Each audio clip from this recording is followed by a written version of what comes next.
दोस्तों, आज की सबसे पहली और बड़ी खबर। एनएचएम कर्मियों को नियमित करने की प्रक्रिया जल्द होगी शुरू। झारखंड में कार्यरत 16,000 एनएचएम कर्मियों को उनकी नौकरी नियमित करने का आश्वासन झारखंड के स्वास्थ्य मंत्री बन्ना गुप्ता ने दी है। एनएचएम कर्मियों ने नियमित करने की मांग को लेकर स्वास्थ्य मंत्री बन्ना गुप्ता से भेंट की। मुलाकात के बाद मंत्री बन्ना गुप्ता ने आश्वासन देते हुए कहा कि समिति गठन की प्रक्रिया चल रही है, जल्द ही नियमित करने को लेकर सकारात्मक पहल किया जाएगा।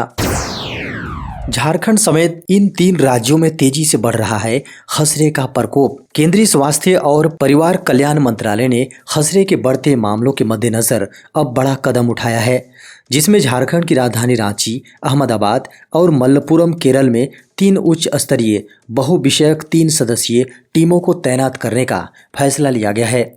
ये टीमें सार्वजनिक स्वास्थ्य उपायों को स्थापित करने में राज्य स्वास्थ्य प्राधिकरणों की सहायता करेगी।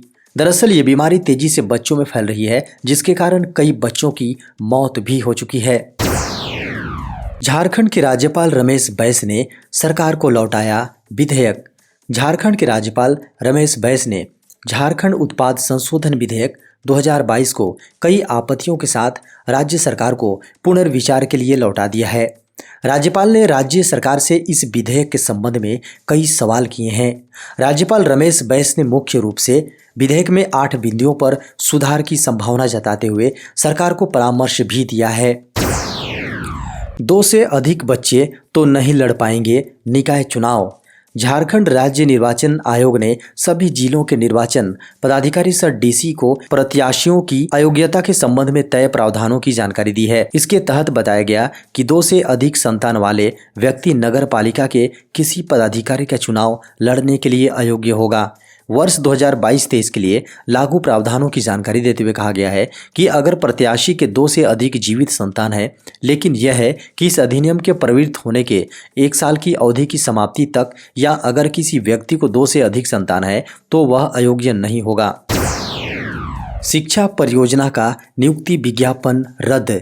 झारखंड शिक्षा परियोजना परिषद ने विभिन्न पदों पर होने वाली बहाली के लिए 4 अलग अलग समय में जारी किए गए विज्ञापनों को रद्द कर दिया है।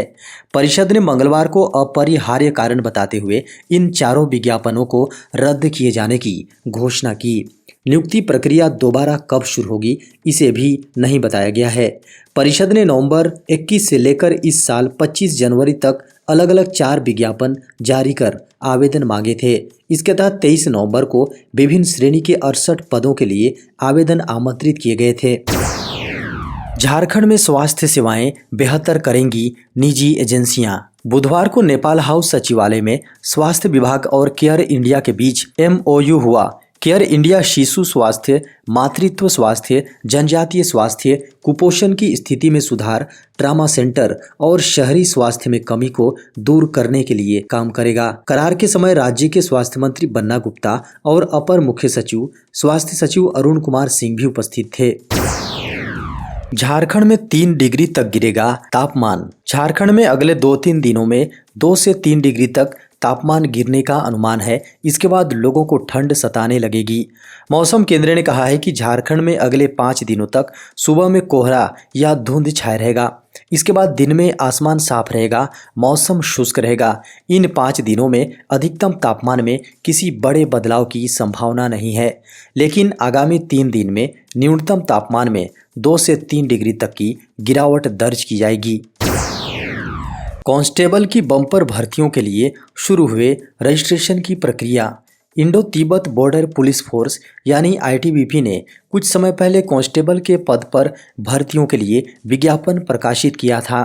इन रिक्तियों के लिए रजिस्ट्रेशन प्रोसेस 23 नवंबर 2022 दिन बुधवार से शुरू हो गया है। वे कैंडिडेट्स जो इन रिक्तियों के लिए आवेदन करने की जरूरी योग्यता रखते हों, वे इनके लिए अप्लाई कर सकते हैं। ITBP कांस्टेबल ट्रेड्समैन पद के लिए आवेदन शुरू हो गए हैं और अप्लाई करने की लास्ट डेट 22 दिसंबर 2022 है। इन भर्तियों के लिए महिला और पुरुष दोनों तरह के उम्मीदवार अप्लाई कर सकते हैं। बता दें कि ITBP की इन खाली पदों के लिए आवेदन करने के लिए UR OBC EWS कैटेगरी के उम्मीदवारों को 100 रुपये शुल्क देना होगा, जबकि SC ST फीमेल और एक्स सर्विसमैन को आवेदन शुल्क नहीं लगेगा।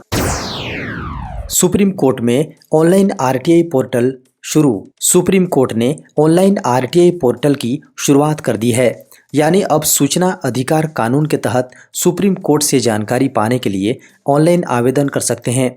ऑनलाइन एप्लीकेशन डालने के लिए registry.sci.gov.in/rti_app पोर्टल पर जाना होगा। इस पोर्टल के जरिए आप आसानी से आवेदन कर सकते हैं। सबसे पहले आवेदनकर्ता को इसमें अपनी लॉगिन आईडी बनानी पड़ेगी। इसके बाद मांगी जा रही सूचना का फॉर्म भरना होगा। अंत में 10 रुपए का शुल्क ऑनलाइन पे करना होगा। यहाँ यह समझना जरूरी है कि सुप्रीम कोर्ट या चीफ जस्टिस के कार्यालय से उनके प्रशासनिक आदेशों के बारे में जानकारी मांगी जा सकती है। 2019 के फैसले में सुप्रीम कोर्ट ने यह भी साफ किया था कि कुछ मामलों में आरटीआई एक्ट की धारा 11 लागू होगी। इस धारा के तहत यह व्यवस्था है कि जब सूचना किसी तीसरे व्यक्ति से जुड़ी हो तो सूचना अधिकारी उसे देने से पहले उस व्यक्ति की इजाजत लेगा।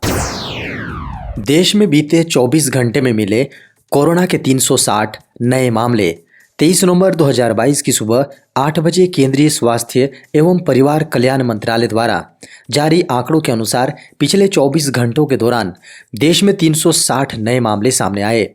इससे पहले 22 नवंबर को 294 नए मामले सामने आए थे, जबकि 21 नवंबर को 406 नए मामले मिले थे, जबकि 1 नवंबर को 1046 नए मामले सामने आए थे। आंकड़ों को देखें तो देश में अब सक्रिय मामलों की दर 0.01% है, जबकि रिकवरी दर 98.8% पर पहुंच चुकी है। खबरों को माने तो पिछले 24 घंटों में कोरोना से 5 की मौत हुई है। वहीं पिछले दिनों हुई 4 मौतों के आंकड़ों को भी सरकार ने साझा किया है। पिछले 24 घंटे में रिकवर होने वाले मरीजों की संख्या 518 बताई गई है। देखा जाए तो इस समय केरल में सबसे अधिक मामले 1886 मामले सक्रिय हैं। कर्नाटक में 1544, महाराष्ट्र में 675, तमिलनाडु में 419 और गुजरात में 254 मामले अभी भी एक्टिव हैं। इग्नू में शुरू हुए बीएड, पीएचडी, बीएससी एडमिशन के लिए रजिस्ट्रेशन। इंदिरा गांधी राष्ट्रीय मुक्त विश्वविद्यालय यानी इग्नू ने बीएड, बीएससी, नर्सिंग और पीएचडी प्रवेश परीक्षा 2023 के लिए आवेदन प्रक्रिया शुरू कर दी है। इच्छुक और योग्य उम्मीदवार आधिकारिक वेबसाइट ignu.ac.in के माध्यम से आवेदन कर सकते हैं। उम्मीदवार ध्यान दें कि बीएड, बीएससी, नर्सिंग और पीएचडी प्रवेश परीक्षाओं के लिए आवेदन करने की अंतिम तिथि 20 दिसंबर है। उम्मीदवार को ऑनलाइन मोड में प्रत्येक प्रवेश परीक्षा के लिए 1000 रुपये का गैर वापसी योग्य आवेदन शुल्क का भुगतान करना होगा। फॉर्म भरने के लिए आगे बढ़ने से पहले आवेदक के पास स्कैन की गई तस्वीर और स्कैन किए गए हस्ताक्षर होने चाहिए। ईपीएफओ पेंशनरों को बड़ी राहत, अब कभी भी जमा करा सकेंगे लाइफ सर्टिफिकेट। पेंशनरों के लिए जीवन प्रमाण पत्र जमा करने की अंतिम तिथि इस महीने के अंत यानी 30 नवंबर है। हालांकि यह नियम उन लोगों पर लागू नहीं होता है जो कर्मचारी भविष्य निधि संगठन ईपीएफओ से कर्मचारी पेंशन योजना 1995 के तहत पेंशन प्राप्त कर रहे हैं। ईपीएफओ के आधिकारिक ट्विटर अकाउंट पर एक ट्वीट के अनुसार ईपीएस 95 पेंशनभोगी अब किसी भी समय जीवन प्रमाण पत्र जमा करा सकते हैं, जो जमा करने की तारीख से 1 वर्ष के लिए वैध होगा। ट्वीट के अनुसार ईपीएस 95 के तहत पेंशनभोगी किसी भी समय जीवन प्रमाण पत्र जमा कर सकते हैं, जो जमा करने की तारीख से 1 साल तक वैध रहेगा। अगर आपने पिछले साल अपना जीवन प्रमाण पत्र 31 दिसंबर को जमा किया था तो इस साल भी आपको उसी तारीख को या उससे पहले जमा करना होगा। यदि आप इसे समय तक, जी हाँ, इस समय सीमा तक जमा नहीं करते हैं, जनवरी 2023 से पेंशन भुगतान मिलना बंद हो जाएगा। फरवरी 2023 से शुरू हो सकती है सीबीएसई 10वीं और 12वीं की परीक्षा। केंद्रीय माध्यमिक शिक्षा बोर्ड की 10वीं और 12वीं की परीक्षा फरवरी 2023 में शुरू हो सकती है। बोर्ड की ओर से यह साफ कर दिया गया है कि सीबीएसई बोर्ड परीक्षा 2023 पहले की तरह सिर्फ एक बार होगी। बता दें कि सीबीएसई बोर्ड कक्षा 10वीं और 12वीं की परीक्षा 2 टर्म में होगी। केंद्रीय माध्यमिक शिक्षा बोर्ड की 10वीं और 12वीं परीक्षा 2023 में शुरू हो सकती है। सीबीएसई बोर्ड परीक्षा 2023 का शेड्यूल बोर्ड की आधिकारिक वेबसाइट cbse.gov.in पर जारी होगा। हालांकि सीबीएसई बोर्ड ने अभी तक इस बारे में कोई आधिकारिक जानकारी शेयर नहीं की है, लेकिन सीबीएसई बोर्ड जल्द ही इस बारे में डेट शीट जारी कर सकता है। सीबीएसई बोर्ड शुरू होने से लगभग 3 महीने पहले हर साल बोर्ड डेट जारी कर देता है। ऐसे में यह संभावना जताई जा रही है कि सीबीएसई बोर्ड दिसंबर के पहले सप्ताह तक डेट शीट जारी कर देगा। ट्रेन में बदल गए हैं रात में सोने का नियम। भारतीय रेलवे ने ट्रेन में सफ़र करने के लिए कुछ नियमों में बदलाव किया है। नए नियम खासतौर पर रात में सफ़र करने वाले यात्रियों पर लागू होंगे। रेलवे बोर्ड को यात्रियों से कुछ लोगों द्वारा रात में मोबाइल पर तेज आवाज़ में बात करने या संगीत सुनने की शिकायत मिलने के बाद यह कदम उठाया गया है। इसी को ध्यान में रखते हुए बोर्ड ने निर्णय लिया है कि आपकी रात्रि यात्रा के दौरान रात 10 बजे के बाद किसी भी यात्री को मोबाइल पर तेज आवाज़ में बात करने की अनुमति नहीं होगी और न ही वह तेज आवाज़ में संगीत सुन सकेगा। यात्रियों की शिकायत पर यात्रियों की शिकायत मिलने पर ऐसे लोगों के खिलाफ कार्रवाई की जाएगी। इसके बाद भी यदि ट्रेन में सो रहे यात्रियों को कोई परेशानी होती है तो इसकी जिम्मेदारी रेल प्रशासन की होगी। तेज आवाज की शिकायत के अलावा लोग रात में लाइट जलने की भी शिकायत करते हैं। नए नियम के अनुसार रात के सफर में रात वाली लाइट को छोड़कर सभी लाइटें बंद करनी होंगी। स्वैच्छिक सेवानिवृत्ति के नियम आसान कर रही है सरकार। केंद्र सरकार अखिल भारतीय सेवा यानी AIS के अधिकारियों के लिए स्वैच्छिक सेवानिवृत्ति की प्रक्रिया को आसान बना रही है। हालांकि इसे लेकर समय समय पर दिशा निर्देश जारी किए जाते रहे हैं।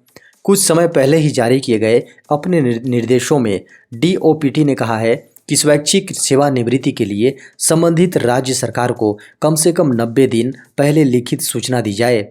अगर बाकी सभी शर्तें पूरी हैं तो वह अधिकारी 3 माह के नोटिस की अंतिम तिथि से रिटायर हो सकता है। इसके लिए संबंधित अधिकारी का सेवा काल 30 वर्ष होना चाहिए। दूसरा, 50 वर्ष की आयु पूरी होने के बाद कोई अधिकारी स्वैच्छिक सेवानिवृत्ति के लिए नोटिस दे सकता है। DOPT ने अखिल भारतीय सेवा नियम 1958 के तहत उक्त दिशा निर्देश जारी किए हैं।